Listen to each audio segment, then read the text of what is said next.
In terms of Kwon, man, shout out to Kwon. He jumped off the screen. It was interesting because he didn't start. He was just like the nickel linebacker because it was Cole in the Landon. He got out there for that first third down, though. But because that's when we went nickel. Yeah. And then after that series, though, it was like, all right, we're in nickel. And then they just said, Joe, just stay out there. Yeah, he stayed out there a while. Yeah. Him and Holcomb. Holcomb played a decent amount. I thought that, because I'll talk about both of them dudes, but to start with Kwon, I thought he jumped off the screen, man. He flew around. He was very, very fast and very, very productive. Multiple tackles for loss. The one that they threw the flag on, it wasn't what I thought. To me, I thought they just threw the flag because of how violent it hit him.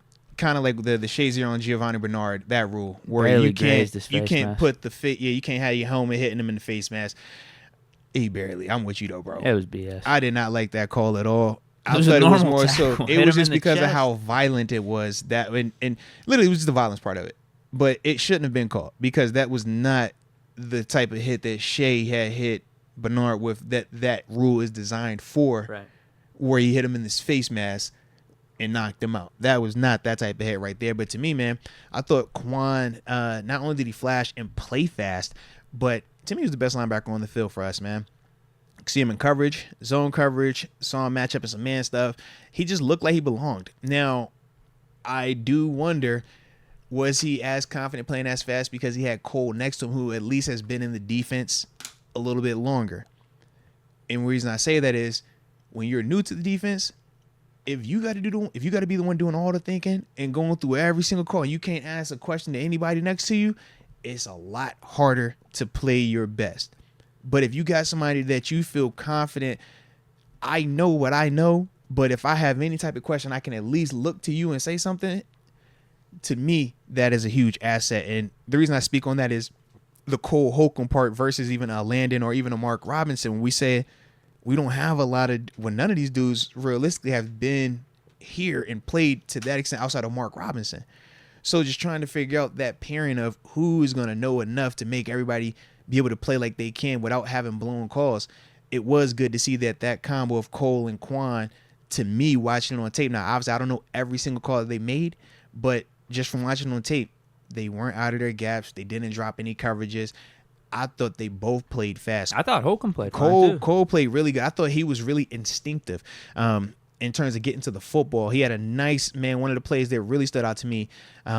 It was like a sweeper outside run, and he's literally coming inside out, and the receiver peels back and chips him like in his ribs. I'm like, God, dog. He eats that joint, still goes in there, makes the play. Kwon like flies over top, and I'm just like, that's the Cole Holcomb, though. When you talk about 100-plus tackler, that's how he gets them tackles. Because not only is he going to be nice tackle to tackle, he can get out there on that perimeter and do some of that sideline stuff, and he's tough enough to take some of them not seen shots and still be able to finish on a play. I thought that he looked good right there. I thought his technique was really good. Like I said, it was one play, man. A guard came up on him. He hit this daggone guard, bro. I'm like, yo, that is linebacker. That is how you play linebacker in the NFL right there, bro. Like, it was just a beautiful thing. Obviously, he had, him and Kwon weren't perfect in terms of their tackling. That, to me, is something that will get better with just playing. Because it was one or two times where for both of them dudes, I'm like, yo, you're leaving your feet a little bit too soon, or you're hitting the dude and your legs going dead. That part fatigue because your first time in the game, because I did feel like Cole at one part did have that just as a player watching. I'm like, yeah, I know that feeling right there. You all right, though. Knocking the rust off. Yeah, but that's what the preseason's for, though, right? Because it is still a next step up. Because in practice, yeah, you're in pads, but the flow is just different. The intensity is different. All the energy that you exert is just different.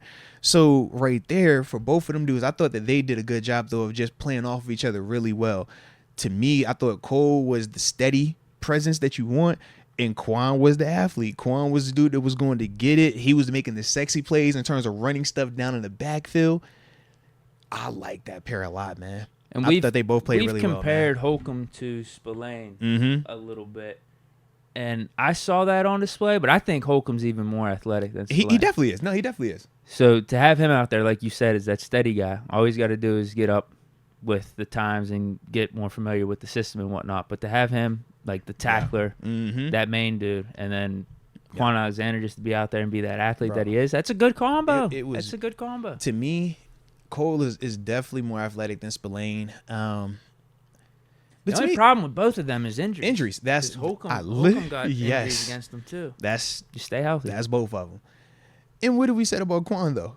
Think about all offseason we talked Kwon. We said if he's healthy, bro, he's nice. He'd be our best linebacker. Well, we the saw, question is, can he stay healthy? A couple hits as to why he gets hurt. Because he plays like a madman. He played like he's 6'4", 260. And as y'all can see, he is not. But that's how he plays. We appreciate that here, though, in Pittsburgh. We do. We love it, absolutely. But that's a big part of why he gets banged up, because of how violent he is, man. Because like you said, he does not slow down on contact. He accelerates through it. And that is violent, man. I love that.